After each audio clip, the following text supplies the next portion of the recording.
Mr. Nightmare, man, with another motherfucking video. You know what I'm saying? I've been gone for like about 2 days or so. Anyway, back, you know what I'm saying? You know what I'm saying? Y'all local rappers, you know what I'm saying? For video reaction, y'all better go and lock in with me, you know what I'm saying? The last month, I ain't gonna lie to y'all, the price is going up that shit. So whatever the price is I sent y'all, it going up. I ain't going. After what YouTube just sent me, I ain't gonna lie, boy, that shit going up. We got Mr. Nightmare though, man. We got 3 Disturbing True Traveling Horror Stories, man. Let's see what you talking about.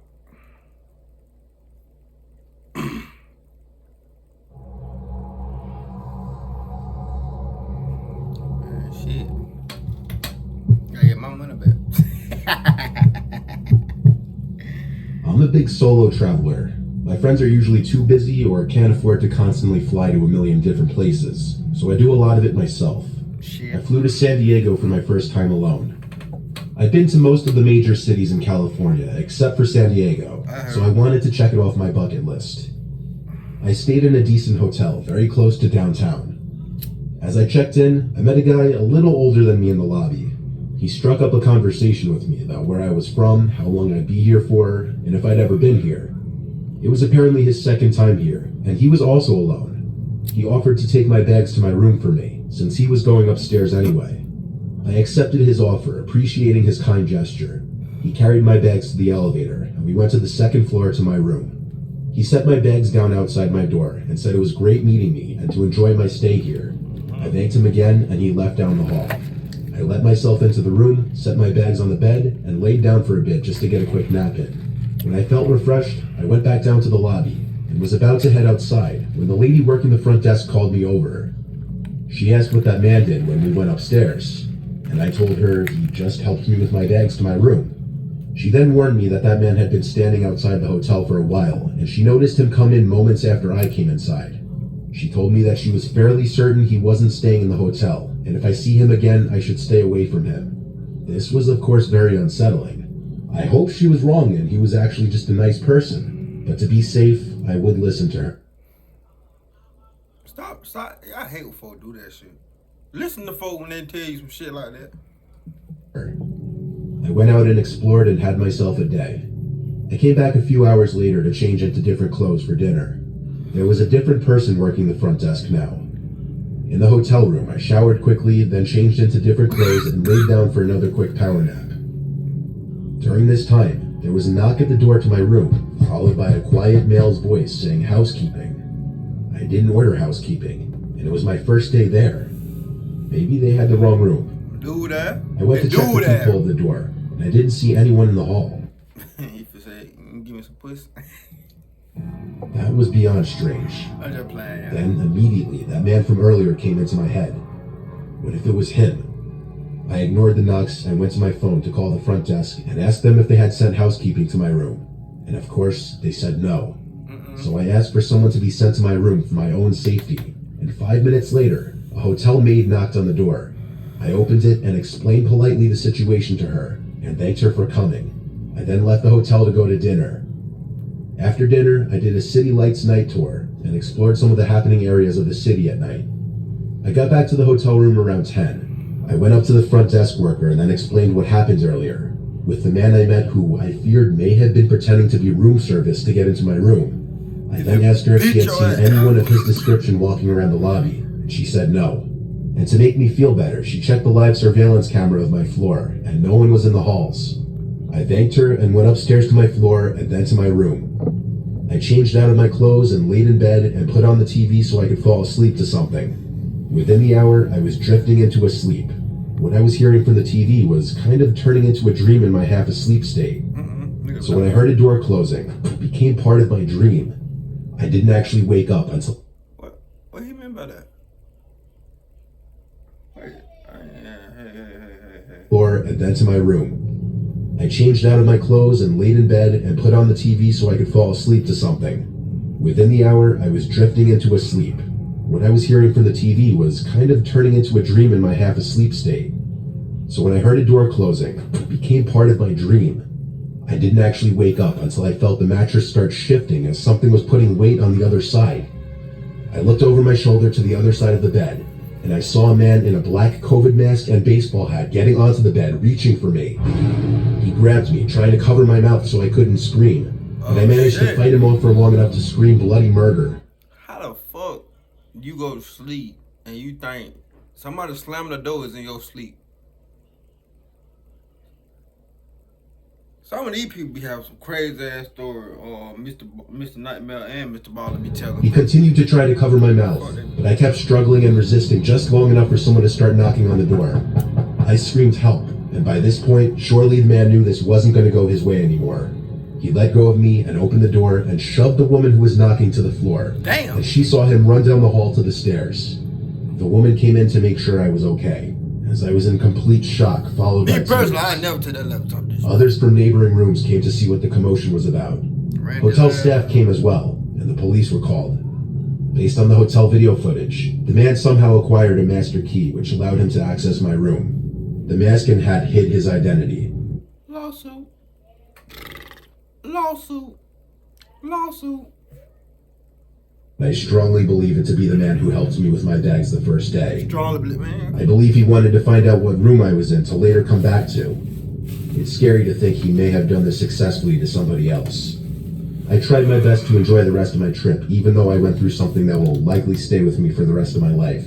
Yeah, that will. The hotel gave me a full reimbursement for the entire stay, and they gave me a different room to stay in. I bet they Honestly, did. looking back, I probably should have pressed charges on the hotel. The hotel, of course, also gave all the necessary footage to the police department. I haven't ever been contacted to identify anybody, which sadly more than likely means the man was never properly identified or caught. Yeah, you should have pressed charges on the hospital. Y'all gotta think, you need to be thinking big. All health insurance is not the same. At Aetna CVS Health, we're built differently. Our individual... I need to be thinking big, stop thinking small. Think big, bitch. The events of this story take place a few years ago, maybe in 2013 or 2014. Honestly, I don't remember because the story is such a blur and I've eventually just blocked it out over the years. I know it's gonna be some It was bullshit. Christmas break and I was a freshman in college attending a university in New York City. With that being said, I was miles apart from my family who lived all the way in Bulgaria. For some of you who may not know where that is, Bulgaria is just a small country in Eastern Europe, right by Romania and Greece. Bulgaria's safety reputation and regulation isn't really that good, but this story actually contrasts that. I was at JFK Airport, maybe just a few days before Christmas Eve, because my initial plan was to surprise my family and friends in Bulgaria. The airport very obviously was packed and loaded with a lot of people, making my traveling experience way more complex and difficult. After hours of security, luggage weighing, and waiting for time to pass, I finally was at rest when the first plane to Istanbul from Manhattan was setting off. The first plane ride was around 8 hours, so I was prepared to be somewhat miserable and sore for the classic economic seating arrangement. I was sat next to two men, unfortunately. For the record, I'm a 5 feet, 110-something pound woman, which didn't make it any better either. These two men were probably well over a foot taller than me and could easily overpower me. The man on the right to me was relatively quiet, black hair, glasses, and low-key ripped. The guy on the left to me, however, freaked me out. He would occasionally mumble to himself quietly, and he would pick at his skin, sometimes even nudging his arm close to mine. I took note of the guy to the left of me and tried my best to have a decent 8-hour flight. The only thing keeping me productive was the fact that I'd be in my home country in less than 48 hours. But this productiveness got trimmed short, when I'd be minding my business, maybe doing work or listening to music, and the guy left of me would be very bluntly staring at me. Oh no, he I bullshit. tried shrugging it off. Maybe he has a disability that made him lack social cues. But as time went on, I started to doubt that. At some point during the flight, I was watching season 2 of American Horror Story, and the man began speaking to me, asking, What a fucking way to goddamn get on a plane and watch that. Season 2. See, I like the season 2 Horror Story. I like 1, 2. I kind of like the third one with that witchcraft shit. I don't know. I really fell off. I really. Hey, that shit good now. American Horror Story. Y'all let me know, man. I ain't watched that shit in a minute. why I was watching a show that poorly represents the mentally ill, murderers, and whatnot. Very nervously and hastily, I asked him if he needed anything, since it's inappropriate to randomly disturb a stranger who's minding their own business. The season of American Horror Story I was watching was Asylum, which portrays cold-blooded murderers and insane people of a mental hospital. The guy looked me straight in the eye and said very candidly, "I just think it's fucked up how everyone thinks people who skin others alive are crazy. I mean, aren't we all like that?" I mentally began freaking out, asking myself who the hell was I sitting next to, and did anyone else hear that? I chuckled, brushing it off to seem unbothered. For the rest of the flight, I was scared shitless, and I contemplated asking for an open seat that may have been available by the back of the plane. But nonetheless, the flight came to an end and we arrived in Istanbul. I gathered my stuff as quickly as I could and escorted myself out of the plane as soon as possible. Now, I wish I could say the story ends there, but unfortunately it does not. The rest of my Christmas was fine, but what that man said still rung in my head like a bell. As January approached, I began packing up again to head back to New York.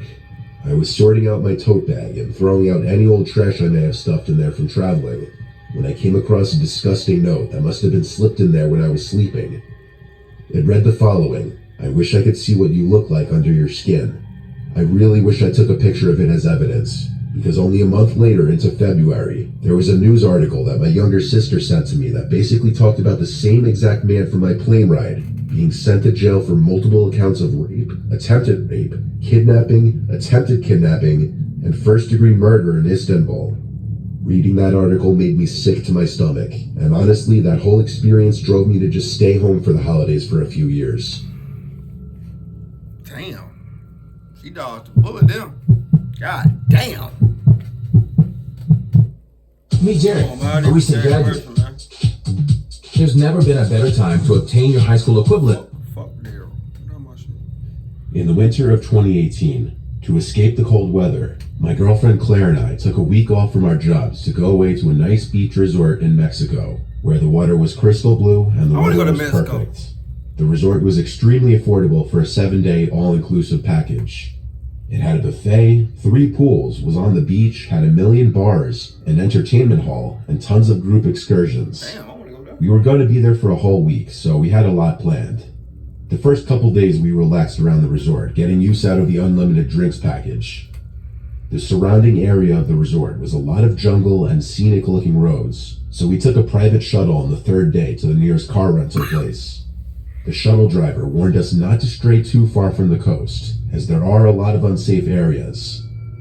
We rented a Ford Fiesta. There weren't exactly any Mustangs or Camaros at this rental place. The car rental place was in a small city about 5 miles up the road from the resort.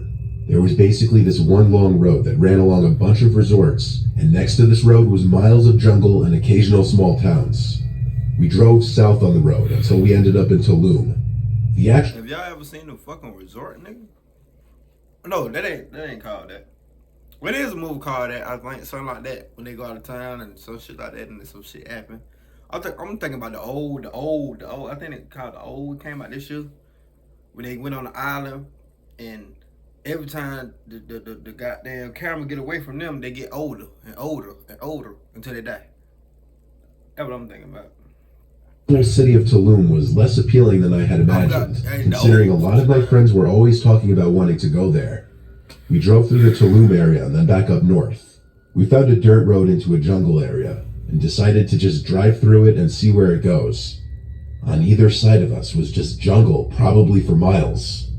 We drove down this wide dirt road, enjoying the scenery and little off-roading experience, though Claire seemed to think we shouldn't be on a dirt road like this in a rental in fear of dirtying it up, and I agreed. So we did a 3-point turn and started heading back in the direction of the main road. Eventually, we were stopped by these 3 men walking out from the jungle onto the road. We both simultaneously said, "Oh no," knowing this could be trouble. I brought the car to a halt and lowered the window a little bit, as one of the men came up to it and started speaking in Spanish. I said no hablo español, and things started to get a little heated. One of the other men came to Claire's window and knocked on it. I told her not to lower it. The guy in my window started saying money, money, and I saw the one man still in front of the car making his way to my window as well, and he pulled a knife out of his right pocket. I stepped on the gas and the car jumped forward. The 3 men were yelling and running after us, but obviously they couldn't run faster than a car. ran that bitch. Our hearts were in our throats from that encounter. Bitch. I didn't let up on the gas until we made it off the dirt road. After that, we didn't really want to drive around anymore. We brought the car to the resort parking lot and left it there. We didn't want to return it yet, especially since the rentals there were so cheap anyway. The next day, after talking with some of the workers at the resort, who recommended a beautiful nearby cenote to check out, we drove the car to another similar-looking dirt path very close to the resort. We followed the workers' directions and drove all the way to the end of the dirt road, then parked when we saw a sign for the cenote. We found it without issue, and we were the only ones here, surprisingly. We didn't see any other cars. We followed the signs down this beautiful scenic pathway. It was a truly peaceful experience that unfortunately had to be ruined. That shit don't look beautiful. We started feeling like we were being watched. I don't mean we had some sixth sense. I mean we literally heard rustling and footsteps from all around us in the jungle. Y'all still I staying told up? her, let's just keep walking. Alright. We continued to follow the signs. Alright. And out from nowhere, a man came up to us, once again speaking Spanish. When I again responded no hablo español, he started to attempt to speak in English, and I understood him to be trying to tell us to come with him, that he'd lead us to the cenote. Claire and I looked at each other nervously, and we followed the man. He was leading us a different way than we were.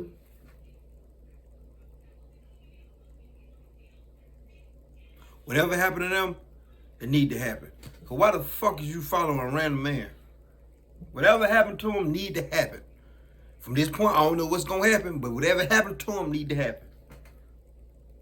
Tell us to come with him, that he'd lead us to the cenote. Claire and I looked at each other nervously, and we followed the man. He was leading us a different way than we were originally going. It seemed like we weren't following the signs anymore.